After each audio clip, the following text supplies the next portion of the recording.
धम्म प्रवर्तन दिवस है और आज के दिन वर्षावास शुरू होता है और आज के दिन ही भगवान गौतम बुद्ध ने 5 शिष्यों के साथ दीक्षा दी थी और अपने धर्म का जो प्रचार है वो शुरू किया गया था। क्या लगता है कि आज इस चीज़ की कितनी ज़रूरत महसूस होती है? सबसे पहले तो मैं समस्त दुनिया के लोगों को और भारत के लोगों को भी धम्मचक्र प्रवर्तन दिवस की शुभकामनाएं देता हूं। आज ही से वर्षावास भी शुरू हो रहा है, उसकी भी शुभकामनाएं देता हूं। रही बात इसका महत्व कितना है, इसका महत्व जिस तरह पूरे दुनिया में नफ़रत बढ़ी है, कट्टरपन बढ़ा है, जिन जिन देशों में नफ़रत बढ़ी है, जिन जिन देशों में कट्टरपन बढ़ा है, वो देश धीरे धीरे तबाह हुए हैं। उनके अंदर मारकाट बहुत भयंकर मात्रा में हुई है। वो देश आर्थिक तौर पर बिल्कुल बर्बाद हो गए। मुझे लगता है उन देशों से उनके कट्टरपन की वजह से जो बर्बाद हुए हैं, उससे सीख लेने का समय है। और ये जो लोग जो सीख नहीं लेते, उसी रास्ते पर चलते हैं, वो भी बर्बाद हो जाते हैं। जिस रास्ते पर सीरिया चला, सीरिया बर्बाद हुआ। उस रास्ते पर इराक चला, इराक बर्बाद हुआ। उस रास्ते पर अफ़गानिस्तान चला, अफ़गानिस्तान बर्बाद हुआ। उस रास्ते पर पाकिस्तान चला, उसकी भी हालत बहुत ख़राब है। श्रीलंका उस रास्ते पे गया तो आज श्रीलंका की हालत आप देख लीजिए। मुझे इस बात को कहते हुए बड़ा दुख हो रहा है कि हमारे देश में जिनकी आज केंद्र में सत्ता है, वो भी कट्टरपन को बढ़ावा दे रहे हैं और एक ऐसा माहौल बना दिया जहाँ कोई भी व्यक्ति स्वतंत्रता पूर्वक अपनी बात नहीं कह सकता। जो बात अब से 600 साल से भी पहले संत कबीरदास जी ने कह दी, वो बात शायद आज कोई कहने की हिम्मत नहीं कर सकता। आज अगर कह देगा तो उस पर हमला हो जाएगा या उस पर केस बना के जेल में डाल देंगे।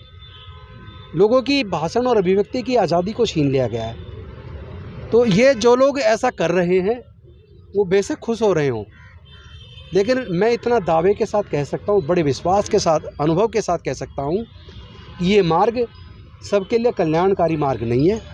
ये कट्टरपन का मार्ग देश के लिए बेहद ख़तरनाक है। देश धीरे धीरे उसी दिशा में जा रहा है और अगर इसी तरह कट्टरपन बढ़ता रहा तो भारत की स्थिति भी आने वाले समय में बहुत बुरी होने वाली है। इसीलिए आज का दिन ये संदेश देता है कि जिस तरह तथागत बुद्ध ने ज्ञान की प्राप्ति करने के बाद आज के दिन ही पहली बार पंचवर्गीय भिक्षुओं को ज्ञान दिया, अपना धम्मोपदेश दिया, और उस उपदेश के बाद पूरी दुनिया ने धीरे धीरे उस उपदेश को समझा, बुद्ध के धम्म को समझा और पूरी दुनिया तेज़ी से बुद्ध के धम्म को अपना रही है। मैं बड़े भरोसे के साथ, विश्वास के साथ कह सकता हूँ, जितना ज़्यादा नफ़रत बढ़ेगी, जितना ज़्यादा कट्टरपन बढ़ेगा, उतनी बदहाली बढ़ेगी और एक समय आएगा जब पूरी दुनिया कहेगी कि अब हमें शांति की तलाश है। क्योंकि जहाँ शांति होती है वहाँ प्रगति होती है सर, और शांति की तलाश अल्टीमेटली बुद्ध के धम्म में जाकर पूरी होती है। इसलिए मैं विश्वास के साथ कह रहा हूँ, बुद्ध का धम्म जो किसी पर दबाव नहीं डालता, जो लोगों को बांटने की बात नहीं करता, जो लोगों में जहर पैदा नहीं करता, जो लोगों में नफ़रत पैदा नहीं करता, जो शांति और खुशहाली की, प्रगति की बात करता है, जो सबको समान दृष्टि से देखता है, जो सबके कल्याण की बात करता है, आने वाले समय में पूरे दुनिया के अंदर बुद्ध का धम्म बहुत तेज़ी से बढ़ेगा और बढ़ रहा है। सर, जिस तरीके से बौद्ध धर्म भारत से शुरू हुआ और भारत में ही इस समय अस्तित्व में बहुत कम देखने को मिल रहा है, क्या पीछे का राज हो सकता है? राज एक ही है कि भारत में आर्यंस के आने के बाद जिस तरह वर्ण और जाति पर आधारित व्यवस्था बनाई गई और उस व्यवस्था में किसी को जन्म से नीच, किसी को जन्म से ऊंच बना दिया, उस व्यवस्था की वजह से भारत खंडित खंडित हो गया। भारत में चंद लोगों को पढ़ने का अधिकार था, चंद लोगों को व्यापार का अधिकार था, चंद लोगों को शस्त्र धारण करने का अधिकार था। बाकी मेजॉरिटी को तो मानवता का दर्जा ही नहीं था, ना पढ़ने का अधिकार, ना संपत्ति का अधिकार, ना व्यापार का अधिकार। इसी वजह से भारत में 90% से ज़्यादा लोग गरीब हैं और गुलामी की तरफ बढ़ रहे हैं। उनकी नौकरियां जा रही हैं, बेरोज़गारी बढ़ रही है, महंगाई बढ़ रही है, देश का सारा धन चंद परिवारों के हाथ में जा रहा है और 10% लोगों के पास देश का 90% संसाधन और धन संपत्ति है और 10% 90% लोगों के पास देश की केवल 10% धन संपत्ति और संसाधन है।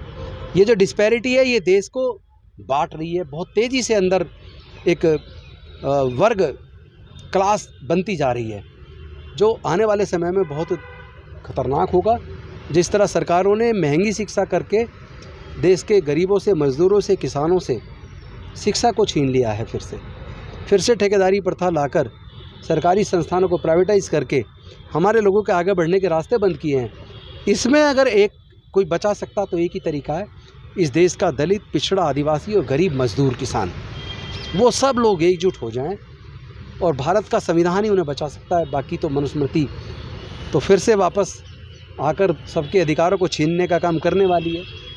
तो हमें अगर उससे बचना है तो बाबा साहेब के बनाए संविधान को बचाने की तरफ काम करें और बुद्ध के धम्म में जाकर पूरे देश में शांति और मानवता का राज कायम हो, यही हम कामना करते हैं। जिस प्रकार अशोक के समय पर सोने की चिड़िया भारत को कहा जाता, उस समय पर बौद्ध धर्म ही भारत का मेन धर्म था, मगर उसके बाद ऐसा क्या हुआ कि वो पतन की ओर आ गया और आज भी लोग बाग हिंदू कहलाने में ज़्यादा पसंद। जब तथागत बुद्ध ने अपने संग में सभी लोगों को, मजदूर है, किसान है, स्त्री है, पुरुष है, दलित है, आदिवासी, कोई भी है, सबको अपने संग में शामिल किया, सबको ज्ञान दिया, सबके कल्याण का मार्ग बनाया, उससे वो ताकतें परेशान हो गई जो लोगों को वर्ण और जाति में बांटती थी, जो देश के सारे संसाधनों पर अपना कब्जा बनाए रखना चाहती थी। उन लोगों ने मौर्य वंश के अंतिम सम्राट राजा बृहद्रथ की छल कपट से अब से लगभग 2400 साल पहले हत्या की और हत्या करके पूरे देश से बौद्ध साहित्य जलाया, पूरे देश में व्याप्त 84,000 बौद्ध मठों को तोड़ा, बौद्ध भिक्षुओं की हत्या कराई और फिर से जाति और वर्ण पे आधारित व्यवस्था को दोबारा से कायम किया, जिसकी वजह से जो भारत सोने की चिड़िया था उसका वो गौरव हमारे हाथ से चला गया और फिर से भारत खंडित हो गया।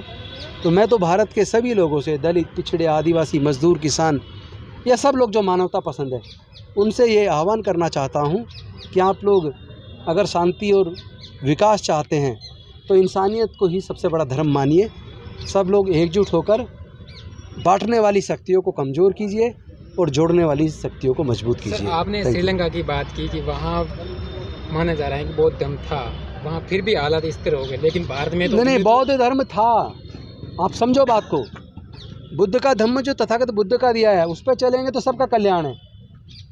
उस मार्ग को छोड़ के जब कोई साधनों में लिप्त हो जाएगा और संसाधनों को केंद्रित करेगा, लोगों के कल्याण की भावना उसके मन से चली जाएगी और वो ताकत अपने हाथ में लेके हिंसा का रास्ता अपनाएगा, तो फिर उसका बर्बाद होना निश्चित है। तो चाहे वो बौद्ध हो चाहे कोई और हो, जो भी बुद्ध के मार्ग को से भटक जाएगा, जो भी गलत रास्ते पे चला जाएगा, उसका तो नुकसान निश्चित है। भारत तो जा ही रहा है, अब भारत के हालात हो सकते हैं श्रीलंका जैसे। देखिए, पूरा देश कह रहा है ये बात तो कि धीरे धीरे हम उस तरफ बढ़ रहे हैं। तो जिस तरीके से अभी अशोक सम्राट का जो अपना राष्ट्रीय चिन्ह भी है, उसको जिस तरीके से इस समय संसद में स्थापित किया गया, किस दृष्टि से देखते हैं आप? मुझे लगता है कि सरकार को जो राष्ट्रीय चिन्ह है, जो हमारे अभिलेखों के अंदर छिपा है, जो सारनाथ में है, जो वैशाली में है, सांची में, हर जगह मिलेगा आपको,